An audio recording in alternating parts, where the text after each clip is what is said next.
Good evening. Welcome to Nature's Mysteries Medicine Show.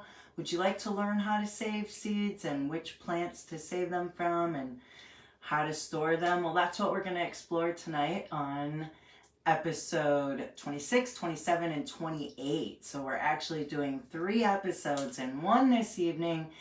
And we're streaming a little early. Thank you for your patience and for bearing with me with all of our changes and unexpected. Sorry I missed the last 2 weeks because of our show schedule.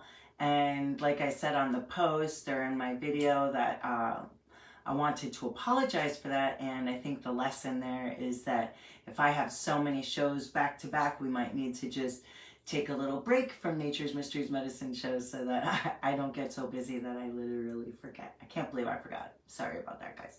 Anyway, so I'm Michelle Wildflower. I am the founder and formulator for Nature's Mysteries Apothecary. We're celebrating over 20 years in business, and we've gotten so many live video testimonials. We started a YouTube channel. We're like way over 100 now. Folks really love our products and the relief that they find from them. And we also started Nature's Mysteries Academy of Holistic Health. I'm the Director of Education, and our next session begins January 25th, when we'll be exploring remedies and natural alternatives to pharmaceutical medications and other remedies that cause debilitating side effects. So we're trying to find other solutions in our holistic health practitioner program. We're exploring other modalities and why people get sick and what we can do to help people feel better. And we'd love to have you join us. We're actually accredited with the American Association of Drugless Practitioners. And upon completion of our 12-week holistic health practitioner program, you could apply to become a board certified holistic health practitioner. So if you're interested in turning your passion into your profession, you can go to naturesmysteries.com. We have scholarship options and payment plans available. So if that's something you're interested in, we'd love to have you join us. And let's get started learning about seeds, okay? So our last episode, we actually talked about which plants that you would want to make sure that you're aware of the type of plant that you're saving seeds from. So we're not really going over that so much this evening. If that's something that you would like to learn more about, you could check in on episode 25, I believe that was, when we were talking about types of plants, whether they're open pollinated, hybrid, heirloom. So if that's something that you're interested in learning more about, you can tune into that last episode. And tonight we're going to be talking about, for episode 26, we're actually talking about saving seeds from tomato and pepper plants.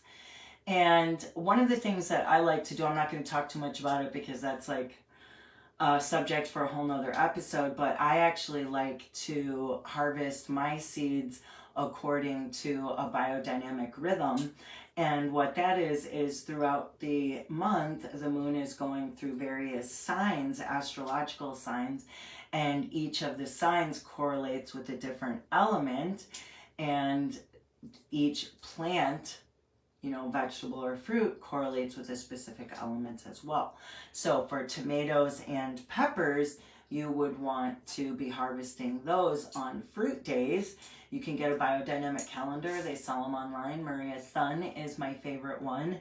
That's who I learned from, her and her husband, Matthias. And they have the biodynamic planting calendar. And there's been lots of research done that shows that, harvesting or planting according to a biodynamic rhythm actually ensures greater yield, a longer duration of aroma, and so it's just something you might want to check out. Like I said, we'll talk more about that another time. But basically, if you were going to be harvesting tomatoes, we'll talk about those first. You would want to harvest them from the vine and just cut it right in half. And the seeds for peppers and tomatoes grow inside of them, which I'm sure you're probably aware of. So you'll just cut the tomato in half, and if you want, you could ferment the seeds So that would be taking the seeds and putting that, and it's okay if there's pulp attached to them, and you would just put them in a jar and fill them with water, some fresh water, and cover it with like a cheesecloth just so bugs can't get in. And after that, you would leave it for like 3 to 4 days, and then you would kind of push the seeds through like small sieve or cheesecloth, not cheesecloth, small sieve, to try to separate the seeds from the pulp.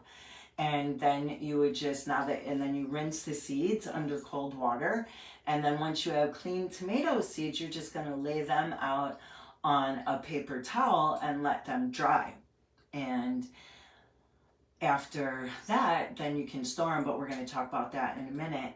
And for pepper seeds, kind of, they're much easier actually than tomatoes. So you would just cut the pepper in half and then take the seeds, and if you wanted, you could dry them on a screen or a paper towel. And once they're dried, they're basically ready to go. So peppers aren't really very hard to save seeds from. But with the tomatoes, if you do the fermenting technique, it actually makes the seeds more viable in the end, and it makes it easier to save seeds from them. So that's another option that you can do. And sometimes when you are, before you rinse the seeds, you'll see that there's some seeds that have floated to the top in the water for the tomato seeds. And it kind of like helps you kind of seed out the bad seeds from the good seeds, because the bad seeds, the ones that aren't really viable, will float on the top, so you can just kind of compost those ones. And we talked about so now episode 27, we were going to be talking about saving seeds from peas and beans. And those are pretty easy, really, saving, you just let them kind of ripen on the vine. And sometimes the beans will actually kind of open, like pop open a little bit, but you don't have to wait for that.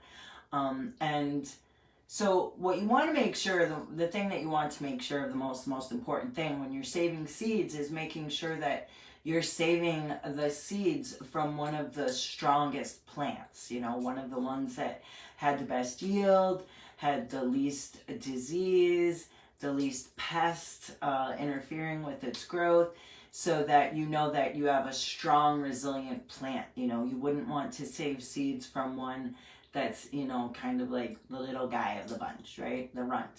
So you want to make sure that you have strong plants that you're saving the seeds from, right? Because we're trying to have prolific growth and carry that line on. So for peas and beans, like we said, you could let them ripen on the vine, and then just like kind of squeeze it or use your nail to just open that seam along it. And then you can just take the seeds out and dry them on a screen or somewhere else that's well ventilated. But you wouldn't want to put them in a dehydrator, because a dehydrator can actually interfere with the germination when you're trying to germinate them. So you're better off just to let them dry naturally. And if you're not sure if they're dry or not for beans, you can just kind of lightly stick your nail in it, and if it indents, then you know that it's still not dry and it might need a little bit longer, a few more days or a week or so. But if when you press in your nail it doesn't dent in at all, then they're dry, then they're good. And episode 28, we're going to be talking about ways to store seeds. And once the seeds are completely dry, you're ready to store them. The best way to store seeds is in a paper bag or a paper envelope. That's why a lot of seeds come in paper envelopes.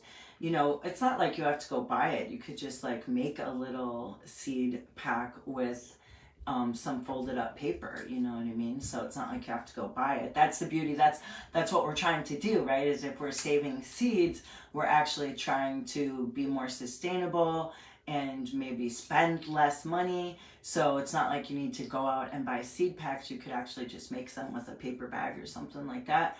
So anyway, you could dry them on a paper towel or a screen, and then when you're sure that they're completely dry, if you know that they are completely dry without a doubt, you could store them in a mason jar or in plastic bags. But if you're not exactly sure, there is a chance of mold, then you might want to just keep them in paper, and that minimizes those chances. But like I said, I like to store my seeds in glass.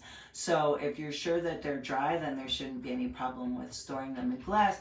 And one thing that you want to make sure of is after you store your seeds, you want to make sure that you label them, because you might think you remember, and but life happens, and we have so many things that happen between here and there. So between the time that you harvested those seeds and the time when you are going to be planting them, a lot can happen in that time.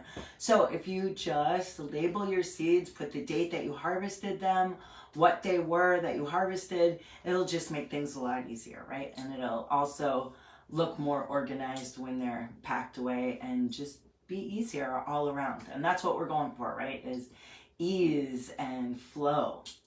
So I hope you enjoyed this evening's episodes, learning about seed saving. And if you would like to take your knowledge of plant medicine and herbs a little farther, we'd love to have you join us at Nature's Mysteries Academy of Holistic Health in our 12-week Holistic Health Practitioner program. Like I said, it's beginning January 25th. And at the end of the program, you can apply to the American Association of Drugless Practitioners to become a board-certified holistic health practitioner. How cool would that be for your business? What kind of game changer could that be for your clients to know that you actually have the knowledge and you have the certification to show it? So you can go to naturesmysteries.com. We have scholarships available and payment plan options, and we'd love to have you join us. And I hope everyone has a great Halloween. Remember, it's not always just about candy. It's about our ancestors passing through and honoring them. And, you can make like a little altar with some pictures of them and their favorite foods. And if you had any belongings of theirs, and just kind of welcome them and let them know that you're thinking of them at this time of year. And there's a beautiful book that I used to read to my daughters and my grandsons around Halloween, and it's called Tio Fernando, and it's a beautiful story about a young man in Mexico whose uncle passes away. So that's I just like to recommend books sometimes when it gets to be around a special time, because it's fun to learn about other cultures and what they do, and find out that it's not just all about candy and dressing up. So if you're interested in that, Tio Fernando is a book I recommend. And I'd like to congratulate you for joining us this evening and taking the time to learn about saving seeds. And join us next month when we'll be exploring something else that we're not letting you know about yet. So you'll have to keep up with our posts and see when we let you know what we'll be doing in November. Again, I welcome you to the Nature's Mysteries Medicine Show, and I appreciate you for joining us. I hope you have a great evening. Take care.